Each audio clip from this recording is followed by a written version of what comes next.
leadership is not about trying to get the best team and then trying to deliver, but it's about working with whatever team you have got to and make them deliver.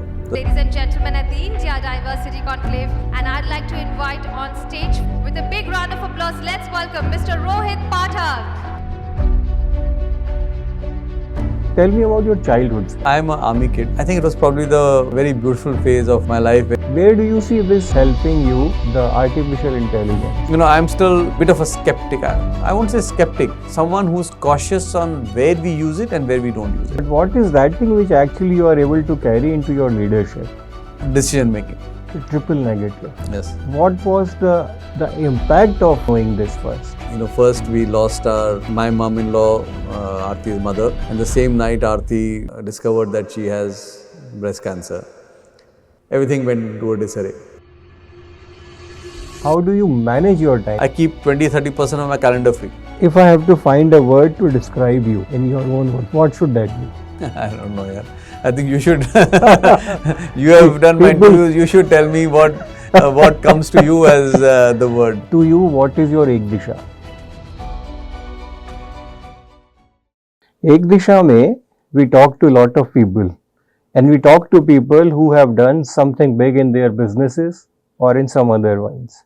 But today, we have someone who is just not a business figure, is also a father figure to many, is a man who's not only a business guy, is also a family guy, actually more of a family guy. Very difficult to take him away from his family. Someone who not only is part of one of the biggest group, which is Aditya Birla Group, but also someone who's into hearts of many as a colleague, as a friend, and God knows what all. It's a pleasure to have Rohit Pathak sir on us on Ek Disha Moments. Thank you so much, Rohit sir, for being a part of Ek Disha Moments. And I have heard so much about you. बड़ा मुश्किल है ये बोलना कि business की तारीफ है, family की है, या to supporting people. But before that, you mentioned something. So before we were on camera, so tell me about your childhood, sir. I'm an army kid. My father was in the army. I've spent most of my childhood in small cantonments all over the country, one year, 2 years, and then moving on. And I think it was probably the very beautiful phase of my life where you got to see and learn a lot, and not just about people but also about the country and the different parts of the country. And I think that somewhere both the environment of seeing different parts of the country and also seeing the army culture and values are things that have had a big impact on how I have evolved as a person and as a leader. So, I mean, cultural, yes, discipline, yes, but what is that thing which actually you are able to carry into your leadership? See, while people talk a lot about the discipline of army and consider it as a very hierarchical organization, but actually what I saw when you see it from the inside, that culture is based on very strong connects between the officers and the soldiers. I think even today, yes, if I look back well past my dad's retirement, now dad is no longer there, so even after that, people who had served with him would randomly call mom and check how she's doing. And I'm not talking of officers, but even the soldiers. Wow, right? They keep in touch. Yeah. So I think to me the core of the Indian Army is the people connect and the emotional connect, which we now in the corporate world use a lot of saying emotional quotient and connect with people and engage. That is something which is the bedrock of the Indian Army or the Indian Defence Forces from what I saw. And that is what leads to the kind of followership the good officers have in the army. And that to me has been sort of the core of how I have probably evolved, maybe a bit consciously and maybe a lot subconsciously in my leadership style. On leadership, you have been on the advising side also as well as on the execution side. What is common and what is different?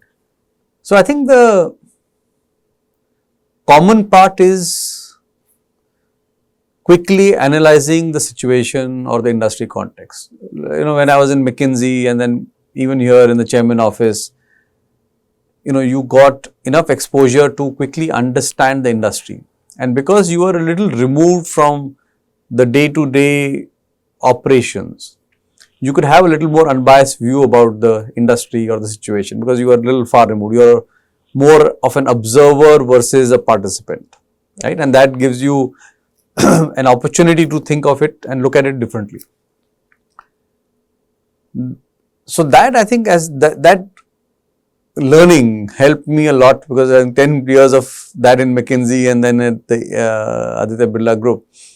I sort of put that understanding industry in a simple but yet deep manner, a very common or very natural thing for me to do, right? So, if you look at my last two roles of operating roles, the insulators business and copper, both are sectors which I have just come in from outside. Yes. I had no clue Yes. of the sectors, but because of that learning and grooming, I never felt uncomfortable as I joined these businesses. I thought I knew what is happening and how the industry is, and I was able to build my deeper insights into the sector. What those advisory roles don't prepare you for is decision making. It's one thing to tell others what may be right, but it's another to decide and take that final call and then move ahead, knowing very well that some of those calls may go wrong, or sometimes you thought it was really the best call, but in a few months you realize it was a wrong call, and living with that consequence on a day in, day out. And it's not just about business calls, but also people calls. Correct. That I think is probably the toughest part of the change between advisory or consulting to operating roles. You spoke about people's call. You are known more not as a CEO, but as a chief empathy officer, right? Man management or people's call, running this, what impact it has on you personally? So, I enjoy working with people. I feel as humans, the one skill we have, which hopefully AI will not replace ever, Yes. is the human to human touch, right? And that connect. And that ability to deeply connect, inspire, and make each other's lives better. And I think that to me is what I feel is distinctive that we can bring into our leadership styles. A lot of people feel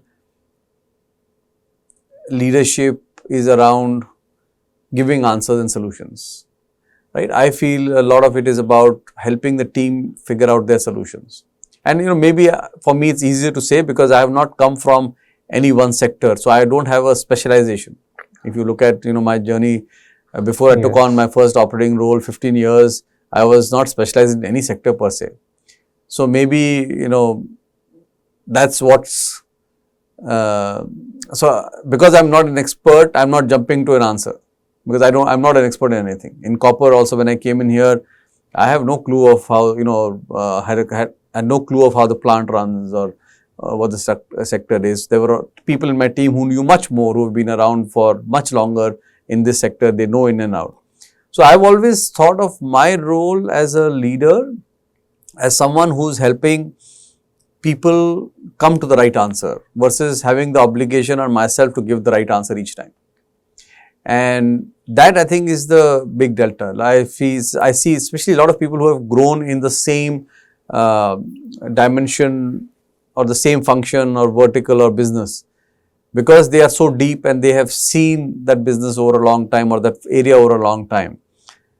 They'll have a higher tendency to jump to answers.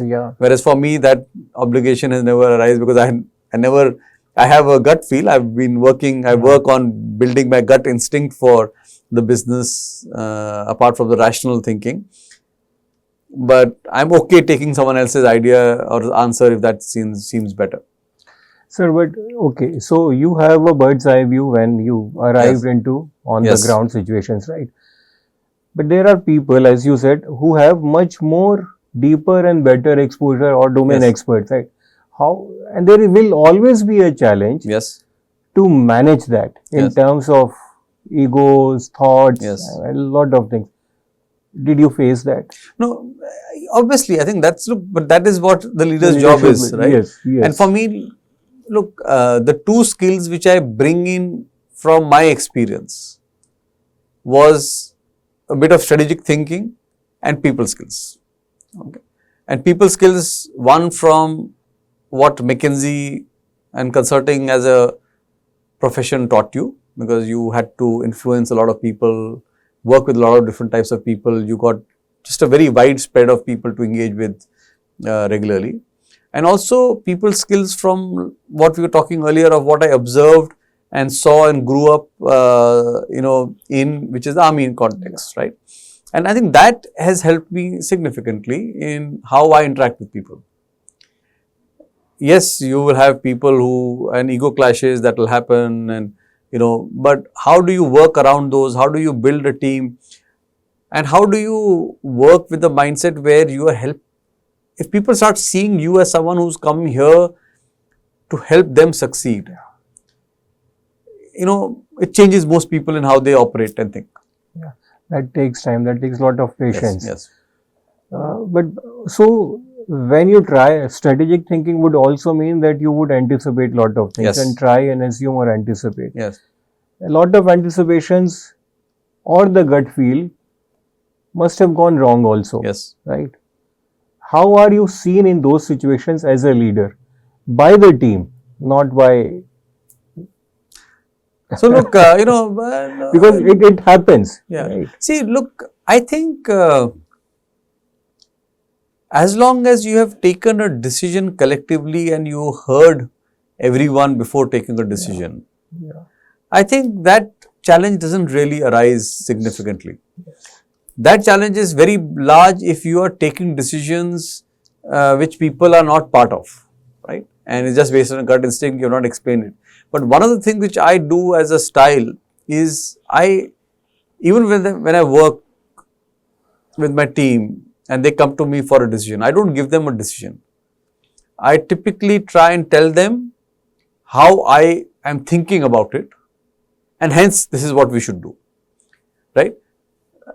Now, yes, they can challenge me. So, one of the key elements, as a leader you have to build is the freedom for your team to feel okay challenging you and your thought process, right? But if you've created that well, then the team understands why you took a call. So, even if it goes wrong, they understand, look, one of the misconceptions about leadership is people feel, you are just sitting and deciding on something, but actually as a CEO or as a leader, most of the decisions you take are typically taken when things are grey, right? Very rarely do you take black or white like we are today. Very rarely do you take black or white decisions. Yeah. For black or white decisions, AI can do it. Yeah. Yes. Right? Yes. It's the grey where your judgment, your experience, the culture you create, it makes a difference.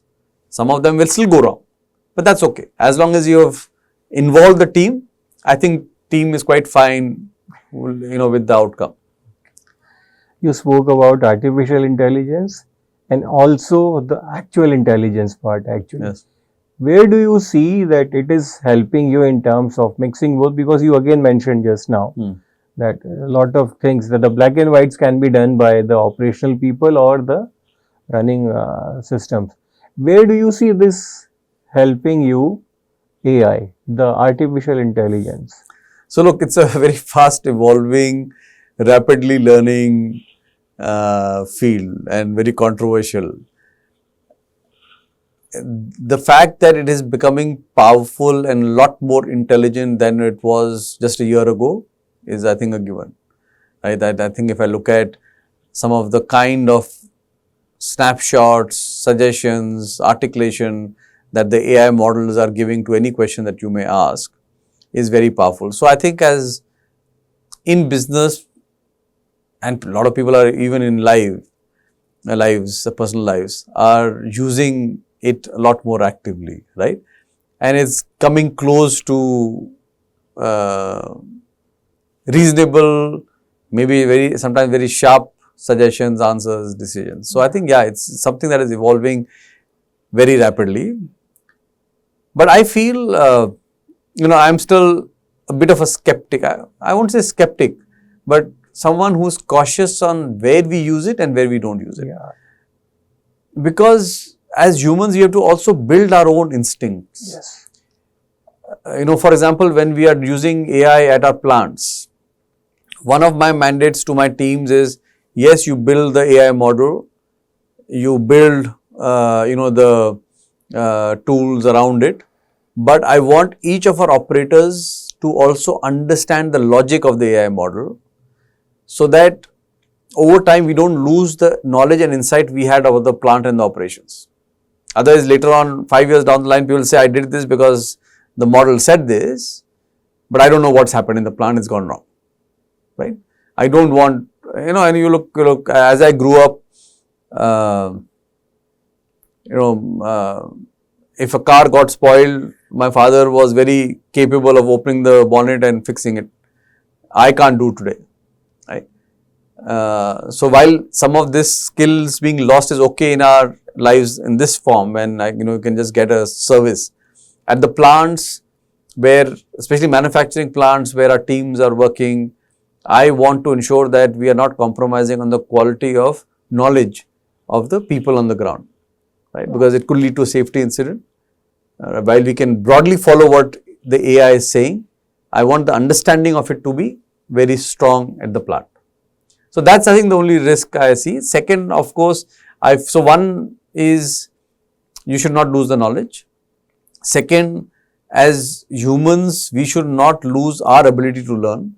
Yeah. If we start only looking at what AI is telling us and you stop applying your mind, we are no longer as strong as what we used to be. Yes.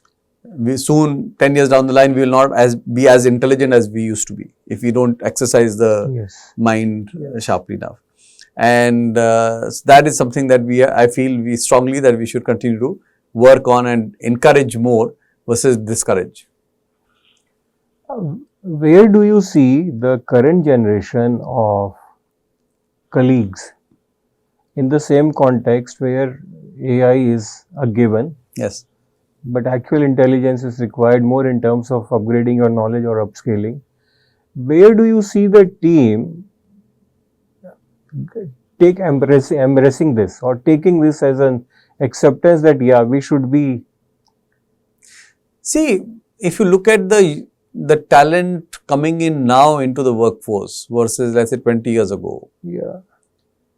Today, 20 years ago, people were coming in, especially in India, and so this is a lot more in the Indian context, may not be in the developed economies context. People 20 years ago were coming into the workforce to make a life and a living for themselves. So work meant a lot in terms of a way to earn money and afford a reasonable lifestyle. Today, as the workforce enters, in India, our average, let's say the middle class has grown significantly from the lower class. So a lot of people coming into the workforce are coming in not with the view of just earning a living. They want a lot more purpose to understand why are they doing this. So when they come in, one of the things that you have to be able to do is to be able to spend a lot of time with them, understanding and giving them a sense of why are we doing this? How are they contributing to something larger through this? And give them a meaning to their work. Right? That, I think, is a very big delta. Historically, people just say, go and do this. Now, if you say go and do this, they will say, I'm bored. I don't know why I'm doing this. And so spending a lot more time on why something is being done versus how it is to be done is a lot more important in today's generation. So unless they are explained the purpose, it is difficult for them They to won't find be as committed as we were. the earlier generation used to be. And see, one of the biggest learning agilities you need as a leader is to be able to understand the context of the different generations coming in. Yes. Right? If I say for everything, I did this way and hence I am successful. Yeah, it's true, but that was in my context of when I was growing up. In today's context, it is no longer true. Yeah. So, I have to be able to reframe my context for them when I engage with them. And hence, as you probably have seen, I spend a lot of time engaging with young Yes. cohorts from colleges, from early career cohorts, with the view so that I can understand their thinking and their mindsets better. Right? If each generation does that, okay, now this is how I was successful and hence this is what you do, it will never work, right? How will you develop as a society? So, you have to put yourself in their context and then give them advice. You can share what you went through, but I think it's more important to also put it in their context, and that is where your emotional intelligence and your thinking should move towards. One should be more progressive Yes. in thinking. And now when we talk of this progressive thinking, when you came into execution from being someone who was into strategies Yes. and analytics, what is the change in you as a leader and then possibly then again as a person? Because I would want to keep both us. Yeah. So, look, I think to me the most exciting part, so look, after doing a fair bit of consulting, I was clear that I wanted to move into operating roles, right? And that was one of the reasons why I moved to ABG in the role I did. Because I said, look, this is a good way to get into an operating role, because that was one of the core desires I had, because consulting is good, but after some time it becomes repetitive. Monotonous. So, I think to me the biggest part in this journey is, as one, obviously decision making is one of the core changes that you go through, and that learning that comes from decisions gone right and gone wrong, Yeah. at the pace at which it comes when you're in an operating role, is what helps you develop more. There's only so much you can do by thinking better, right? But in consulting or advising, you're just thinking better, but someone else is executing. And one of the way the phrases, or the way I like to look at this is, in consulting times, we used to appreciate ourselves for our intellectual quotient to solve complex problems, right? The more complex, the more excited you get. Yes. You got. Yes. And you would give as complex an answer. Right? In operating roles, what I have realized is, yes, you use your intellectual horsepower to solve complex problems, but then you have to be able to convert that into a very simple way of understanding for the larger team. Yes. Right? And that shift is not what everyone can make. Very So, difficult. use of IQ to simplify versus use of IQ to make a complex answer is, I think, the big delta between operating roles versus And the advisory roles. As a consultant, if you give a very simple answer, they will joke at, they will laugh at you saying, I am not paying you for this. Yes. So, you get tuned to giving very complex answers. Correct. Whereas here, the way I articulate is something that my frontline worker in the plant should be able to understand and articulate. If he can't or she can't, then I have not done my job well. You have worked with the senior most people in the industry currently also. Where do you see that your anticipation and what they think matches? How do you see that you are able to understand or anticipate what they are thinking? And where do you see that there is a gap? So, look, I don't, Vijay, I sort of never, I think, I don't know when that shift happened, but I have moved away. I think ever since I left McKinsey, I moved away from this comparison or anticipation as a thing. Look, I come in with a certain set of learning and knowledge. I am willing to learn more, and I am also willing to contribute from what I know. So, the way I look at things is, yes, I observe, I learn. For example, let's say when I moved from insulators to copper business, the scale of the business is very, very different. So, one of the things which I have learned from Satish in this journey is how to really build for that scale, right? Because, you can't be in touch with everyone at the plant on regular basis. So, obviously at a scale, you need to do things differently to make it work, right? And Satish has been a great leader to learn from. So, that learning I keep doing, but I am not in that zone that I have to second guess what he or my leader or my boss is trying to do. I am here for what I bring. I will give it my best.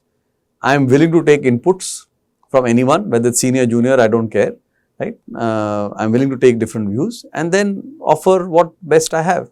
If someone else has a better answer than what I give, I have no problems in going with that answer. I am not in that race to say, this is what I think and this is what we should do only. It's a collective decision. Sometimes, yes, as a CEO, you may have to still take a call, which is fine, but you have discussed it together and then taken a call, which is fine. So, this anticipating, what the other person may be expecting, I don't know. I think what I do is, look, I do look at any problem a lot more comprehensively, right? So, I take a mid to long term view on things versus a short term view on things, right? Which is critical in senior roles. And that part I obviously do spend time on. So, that I think maybe to some part of your question, where when you go to, let's say, Mr. Birla, have I thought through the mid to long term implications of this decision? Yes, in that I do spend time on. So, that part of the anticipated thinking I definitely do. Yes. I would now take a shift and go back to your personal life, right? And many challenges you and Aarti ma'am went through. Triple negative. Yes. Right. What was the impact of knowing this first? So, look, I think I know you have answered this. Yes. But look, as a context, I was, we were packed up in Baroda to move to Mumbai. I was taking on this role of CEO of Copper, which was a big moment for us as a family, on 1st of May, 2021. And, that was the time when COVID wave 2 was on. And on 10th of May, first we lost my mom-in-law, Aarti's mother, to COVID. And the same night, Aarti discovered that she has breast cancer. So, this was literally like in the first fortnight of me taking over. We had not even moved. We were packed up and we were supposed to come here and everything went into a disarray, right? Obviously, the twin shock of both the news shook both of us. It would be an understatement if I say anything else. I think it shook us very deeply. But, sometimes we fear a situation a lot more before it happens. When it happens and you are in it, if you can start now looking at what you need to do now, that gives you a lot of strength. So, I think both of us, obviously we had a times when we went up and down in our this thing, but by and large as a family we were able to say, okay, obviously we lost mom, so that is not reversible. But on Aarti's treatment, we focus fully on how do we ensure that the treatment goes well. that she fully recovers from it. Aarti is a very intuitive person. When she's found the lump, she had immediately said, look, this is cancer. And I was dismissing it. I said, how can you just say it's cancer, this thing. But sure enough, in a week, it was proven and it was proved. But she was equally sure that this will go away. And I think that strength of her intuition made a big impact on how I was thinking. That I said, look, I trust her judgment, I trust her intuition. And if something in her is saying that this will go away, we'll give it our best shot. And we'll work as a family. And I think as a family, we just, went down in that path that we'll get over this phase. And, we did over the next few years. Painful journey, challenging times. But if you look at and if you read Aarti's book, Triple Negative, which she's written on this, yes, actually there are parts of the book which almost feel like a romantic journey versus a painful journey, right? I think so. Yes, it was struggle, but I think even in those days we enjoyed us as a family, as a couple, as a family, and we made the most of it. So I will not say that those 6 to 9 months of the treatment were bad necessarily. Yes, it was very harsh on her body. It was harsh on, because there were a lot of ups and downs. There were days when she would be completely drained and we would feel, what's happening. We feel like losing control. But we would bounce back and have our fun time. We were together as a family. It was, we were in lockdown, so we were all together, and we made the most of it. We made, exciting times as a family. Our kids were young, but I think this never really came into, so we don't look at that period. Yes, it was a tough period, but we also enjoyed that period. What it changed in you as a leader first?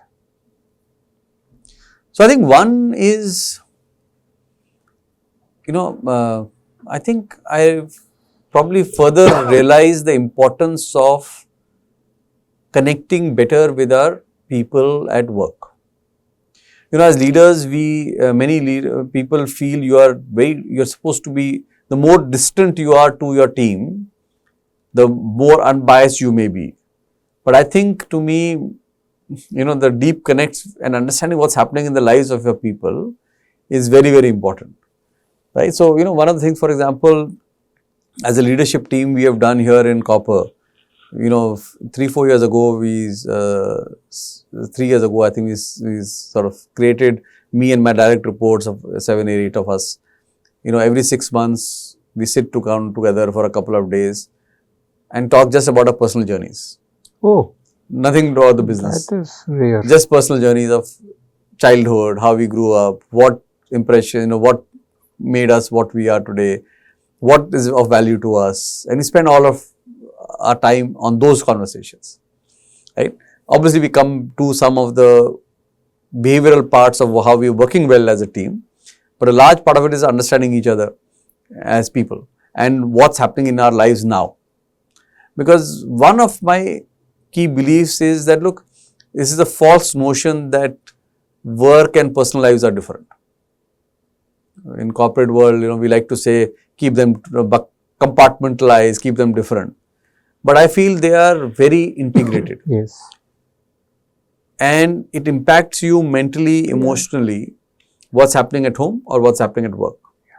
Right? And unless you acknowledge it, you will further build the stress. So if you had a bad day at home, there's no way in office you can come and have a fantastic day. You will have that weight of that bad day will be on your, if you have come back very happy from a family vacation, when you come back to work, you'll carry that joy with you.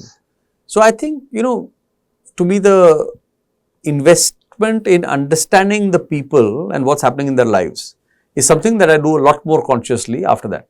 Because when we went through this, and until Aarti wrote the book, many people, even in my colleagues, didn't really know what had happened, right? So many of them came back later, and I don't know whether you saw Poonam's podcast, which she had done with both of us. That was the first podcast we did on the book. Yeah. And her first thing was, she said, I was meeting you for advice all the time when, in that phase. And, had no And clue. I didn't have a clue of what is happening in your back, story. And that, I think, is to me the irony of,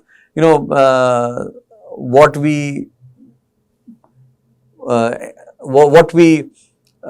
miss in our professional lives if we don't focus on people around us. It brought the family more Yes. stronger together, more connected. The reaction of the kids that time and the relationship now with the kids for you.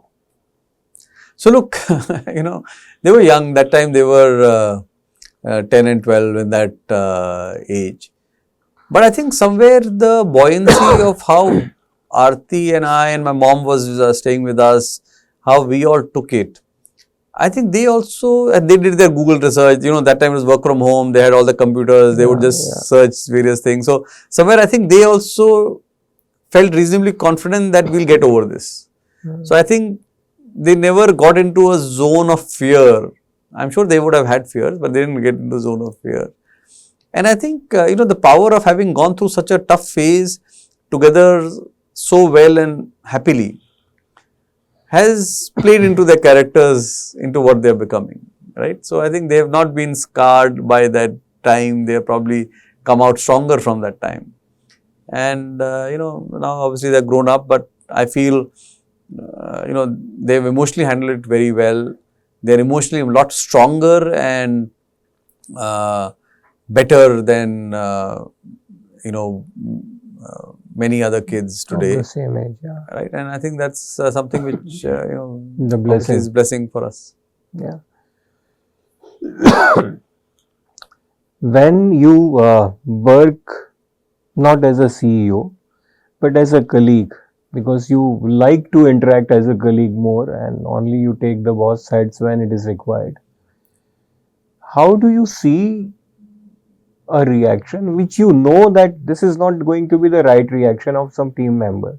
How do I take care of it so that it doesn't create an impact which is not the positive impact? So I'm trying to understand the trick. No, so look, I think sometimes you should actually let that reaction happen. Oh wow. And use that reaction to then explain to people why that reaction. See, so typically what happens is when we see a reaction, we very quickly attribute a reaction to a wrong intent. We get judgmental. Right? Yes. He or she is doing this because they want something else. Yeah. We don't spend time to understand why are they saying what they're saying, or what is in their backstory which is making them feel this way. Right. So actually, in our leadership meets, one of the things, like I said, we do is to really bring out the differences and understand why is that difference there. All right. It's not that someone is trying to do something wrong for the company. Maybe someone is optimizing for their function, right, without understanding the full context. Then you have to spend time to give them the perspective of the business, right? What is more important for the business? Sometimes they are doing something because of their experiences of what they have grown through. Maybe, you have to then bring them out to say, look, that was your experience, but others have had a different experience. And hence they are looking at something differently. Sometimes it could just be a capability gap, or, and hence some people get into insecurity. In their insecurity, they, burst out. So you have to address the insecurity for them, right? So I think, to me, I don't think you should overmanage a conflict in a team, because if you overmanage that, it will build deeper stress inside, which will burst at some point to a larger extent. So the more frequently you are able to de-stress the team by opening up the conflict and resolving it, the better you may be as a team. And look, as in leadership, I've always felt, finally, you have to work as a team and complement and play to each other's strength versus, trying to compete with each other. That's your personality trait.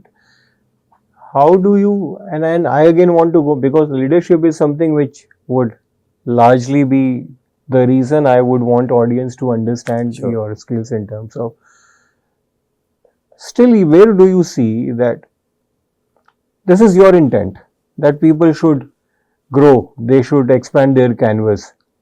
Do you feel it really actually happens in terms of percentage?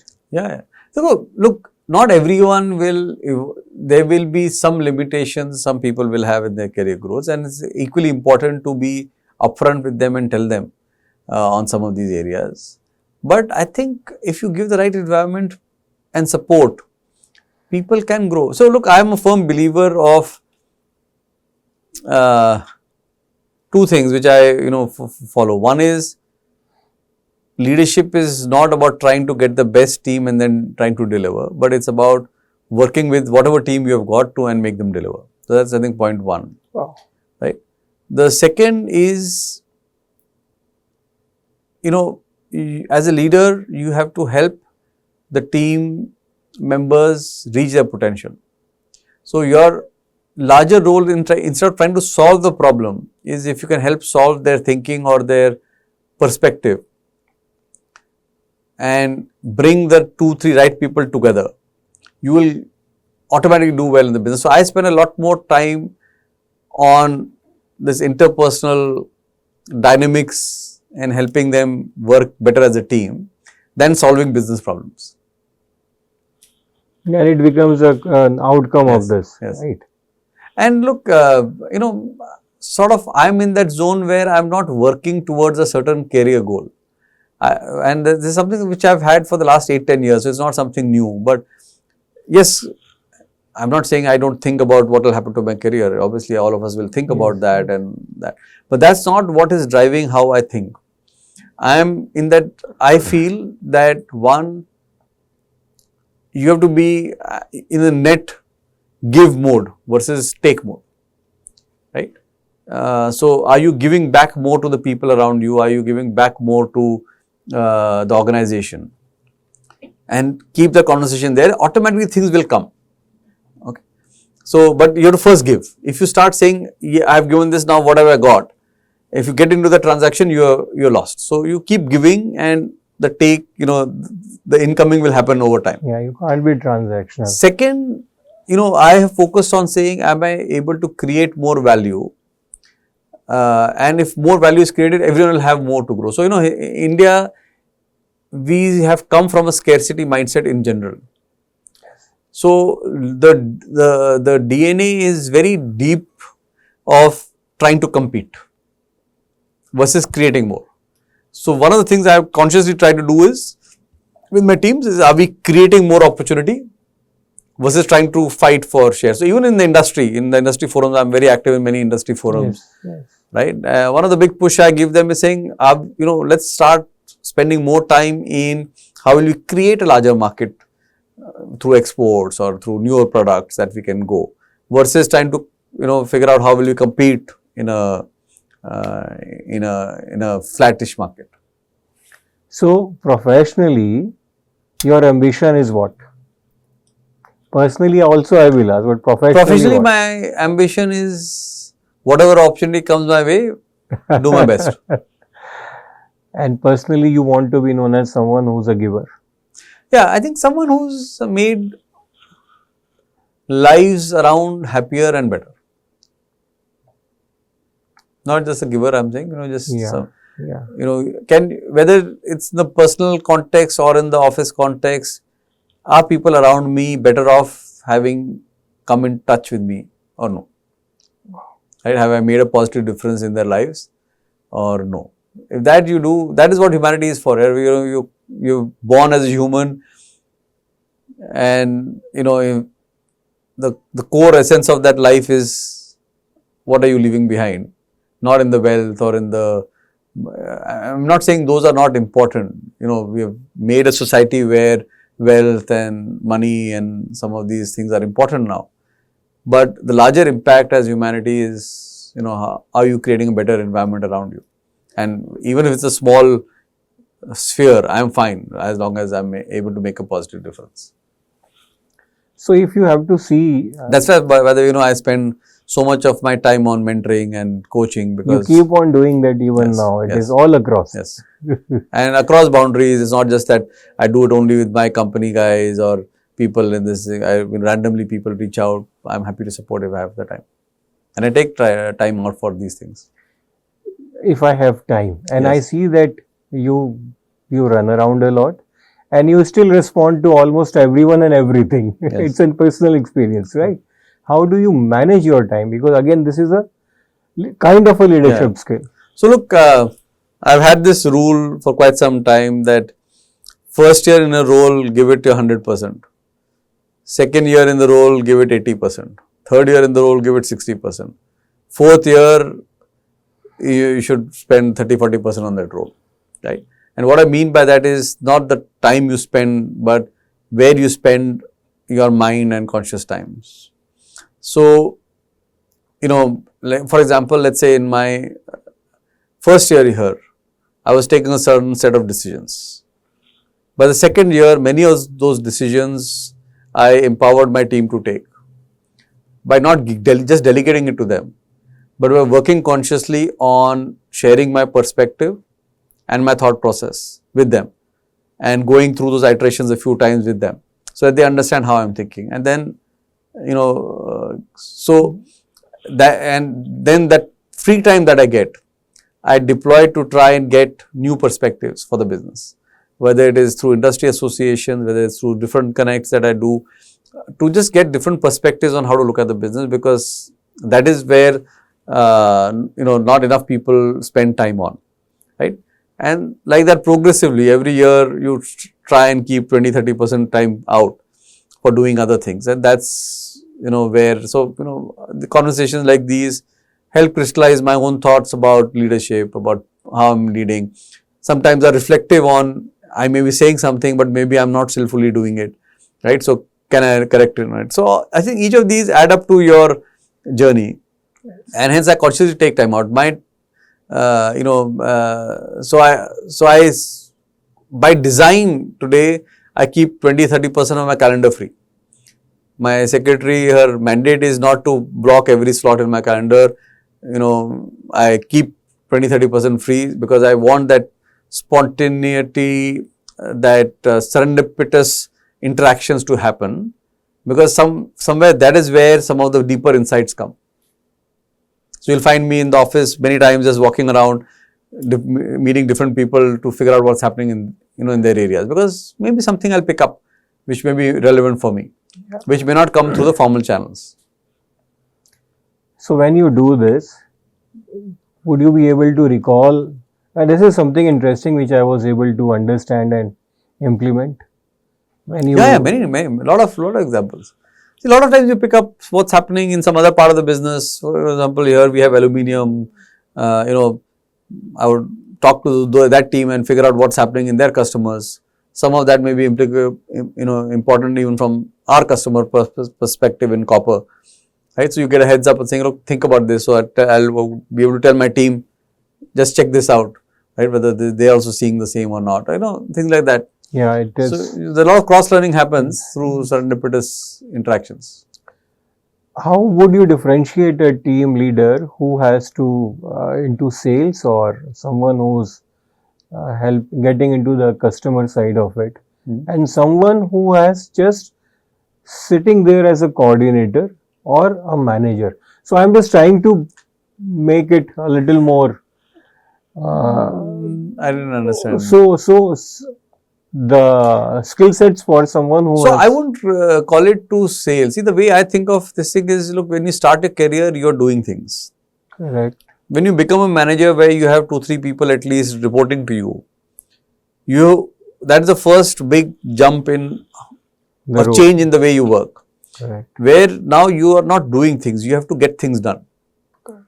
That brings a different way of working and style of what you do and how you develop your team. Then as you grow, the next jump comes in, how do you inspire people? Because you can't touch everyone. So how do you inspire people at mass? And that is a leadership skill which, is a different journey, right? Where it is not just about what you do, but how people perceive, how people understand you, right? How authentic you are in conversations, which then spreads, around. right? And people say, oh no, I understand where this person, people feel connected to you despite not having spent time with you, right? And that leading by inspiration is a very different ball game than a managerial one. Yes. So, I think a lot of people think being a good doer is what will make them a good manager. No, it is a change in the way you work. Being a good manager will not make you a good leader. It's again a change, reset in your thinking and your way of work. And unless you do this consciously, you will not make that shift. You may still be successful, Yeah, but you will not make that may shift. not. So when you you have been taken into different shifts or plunges. When you started your career and where are you now?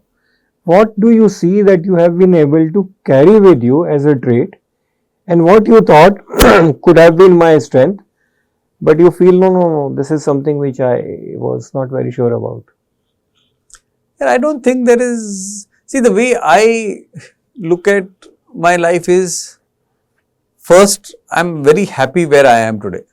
Yeah, Okay. that's what. And if you had asked me this question 5 years ago, I would have again said the same. You'd asked me 10 years ago, I would have again said the same. I've changed my job only once, from Yes, McKinsey, and that was not so much because professionally I was not professional. It was more personal side where I felt I needed to move because I wanted to spend more time with family and my kids who were very young that time. And consulting as a profession would never allow that. Yeah. So that was the main driver behind it, apart from, like I said, moving to operating roles, but the main driver was family. So, the way I look at it today, I am because of all the good and bad I did so far. So, I don't discredit the bad and I don't over glorify the good, right?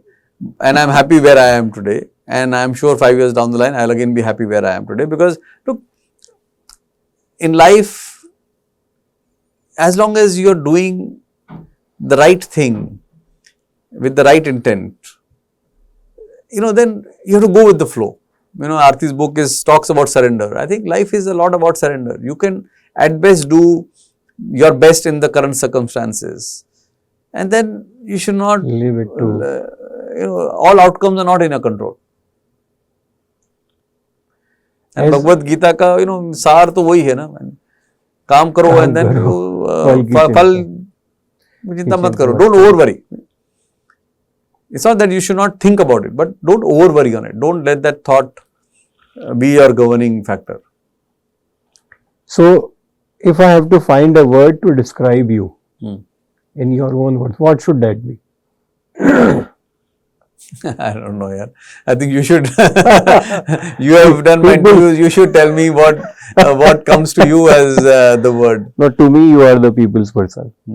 You are the people's person, and to me, you are someone who's as candid as with that personality one should be. Yeah. No, I think very true. For me, at least, the way I think of myself is, look, I'm, like I said earlier, I would like to make a positive difference in those around me, in the lives of those around me. That's what is my, that is what is my this thing. And the more powerful impact is in the personal space on people than on the professional space. Professional space is part of earning a living in a society that we have created in a certain way. The real connections are in the personal to personal connections that you have. You've been part of so many talks, sessions, workshops, One question which you feel, why people are not asking me that question? Yeah. Interesting. And then, of course, you'll ask me to answer that question. So, no, I think, look, in professional setups, we still try to keep the personal lives very different and distinct, which I feel, like I said, is not the case. I think personal lives have a very huge influence on the professional lives that we run, and phases in personal lives will impact our professional lives differently, and hence we should be cognizant of that, and we should appreciate it versus turn a blind eye towards it. And that's why, if you see In fact, even when like for example, when my wife's book came, she would hesitate saying, don't put it on LinkedIn and social media yourself. I'll talk about it. You don't talk about it. But I said, no, this experience is a very core part of my own journey. And I think this is important and I want to share. And people should know that, look, all of us from outside, our lives may look very different, but all of us are going through our own journeys of struggles and fights, which, people should know about. So human side is also Yes. important to be Yes. shared, right? A couple of rapid fire or quick fire, Sure. right? So the interesting is, I would want you to think about two songs. One, which you would like to sing.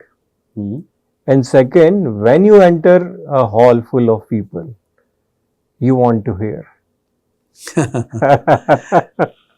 Here, look, so the only song which I sing repeatedly in all forums which I'm sometimes forced to sing or I feel like singing is Chukar Mere Man Ko, which I sang for my wife, at our marriage, right? So, Wow. so that sort of remains my favorite song and one which I keep singing. What song others can sing for me, I don't know. Sorry, I'm not that much of a song guy, so Yeah. I don't know. But like I said, I think anything on the lines of I have made a difference and positive difference is any song that reflects that would be one which I would love for them to sing. Have you ever thought of penning down your memories, notes, and write a book? So not yet. At some point, maybe I will. I do share my insights quite actively on Yeah, LinkedIn. Yes. But I think converting that into a book with a thesis requires a lot more deeper reflection and thought, which I have not still gotten the time for. I'm apart from spending time to coach people, I do take conscious time out for my family and my health. So those take still precedence over putting time on a book. What is that habit which you are a people's person, public figure? What is one habit which people still are not aware of yours? One habit, I don't know. I think a lot of people don't, I won't say it's a habit, but a lot of people don't probably know I play very active squash. Yes. It's I'm sort of, I used to be good in college. I used to be the college captain, but then for 20 years I didn't play, and last 3-4 years I've started again, and I feel quite proud and happy to see how well I'm still playing, and I can play a good 1 hour of active squash Wow. every Wow. day. I play. So I think that is something on the fitness part as well Yes, as on yeah. a hobby part. Yes. Right. Okay. So if I am a Gen Z guy or a girl, what 3 habits you would want me to pick up, Yeah. which would make me a better personality? So I think one, connect a little bit more with people. I think Gen Z, because of just the digital influence, Yeah. they get a lot more comfortable typing things out versus talking things out. So I think moving a little more from typing to talking to get to know people is, I think, a very core human experience that I feel they should try and get more of. It will enrich them more. Second, I think have a little more patience and perseverance. Because they've come up in a time where instant gratification was a norm. So I think in the longer, life is long, it will have its ups and downs, and building that muscle memory and way of handling ups and downs is important. So have that patience, build that perseverance, so that it helps you when you go through some tough phases. And I think third would be, look, I don't know whether it's an important thing, but I think spend time in the front line to understand the life of, or the joys and the pains of the frontline worker, right? Today, we are a lot more affluent as a society, so people get into managerial roles very quickly. Yeah. But I think, where the real work is happening, go out there and spend time and understand them. Then that empathy you will build, and you will build gratitude for what you have, right? Versus take it as an entitlement. Building that gratitude for what you have is something that I think they should build. Yeah, but that is something which, correct, because gratitude is something which they don't take as a value, or they take it as given. How do you say one thing which you feel Gen Zs are good at, better than us? No, so I think they are a lot more purposeful of what they want to do with their lives. You said that right? in the beginning. So they are not, they do want to add meaningful contribution to where they are. Second, I think they are, if given the right angle, they are very resourceful, right? And reasonably well connected, if you may use that word, to get resources from fairly far areas if required. And that was something actually which was missing in earlier areas. So I think this is a wrong notion in many workplaces where we say Gen Zs are different, and so yeah, each generation will be different, but we should not be pitting them against each other. We should be figuring out ways on how we complement each other and learn from each other. But again, we are talking about Gen Zs being purposeful, but to them growth is more important, or direction? Because look, they want fast growth, of course, because we are living in a very fastly evolving materialistic world. But I think they are okay sacrificing material wealth at times if they get more purpose. There are enough people I meet, young Zs, who just want to do something which is meaningful, versus just do the routine just for more money. But yeah, they want movement. So every 2-3 years they'll come, okay, what my next promotion? Where can I go next? Can I now go and learn something different? Yes. So versus historically where you would have one person who would join one company and from the same company. Now you will not have those kind of people. You spoke about gut feels, building the gut feels and instinct. Now, as a leader, what is that thing which puts you off from a person? So two things. One which you feel, yeah, this would fit, and one, nahi, something is off. As a leader, because this is an angle which not many understand. So I think someone is lying or is too self-centric. Those are the two things which I have a antenna for. I think, look, whenever you find a big ego or self-centricism in a person, that is what you have to watch out for, because that person would have optimized the decision which suits them the best, not the organization the best. Right? So that smell you have to develop. And something which you feel, of course, I think you have given the answer, but something which you feel would be a good potential person. Someone who's, like I said, two things. One, do you put the organization before you? Yeah. And second, are you willing to take inputs from others? So you don't have that ego that I need to know, or the barrier that I feel uncomfortable talking to others. Take inputs from others. Like I keep saying, I am shameless in taking help. Right? If someone I feel has more knowledge on a subject than I am very happy to take their views and then factor into my final decision is mine. So as long as I take more views, there's no harm done, right? So I spend hence a lot more time trying to build connects, so I know in an emergency whom I can reach out to for some specific knowledge, right? And once those connections are built, then you have think of you have 50 computers working for you versus just one computer working for you, right? With 50 different logics, or not computers, I would say algorithms, and you can leverage those algorithms as you want. Same thing, people say that it's called networking, right? Yeah. But in networking, you have also to be able to add value to the Yeah. other side, right? See, a lot of people do networking for networking sake Yes.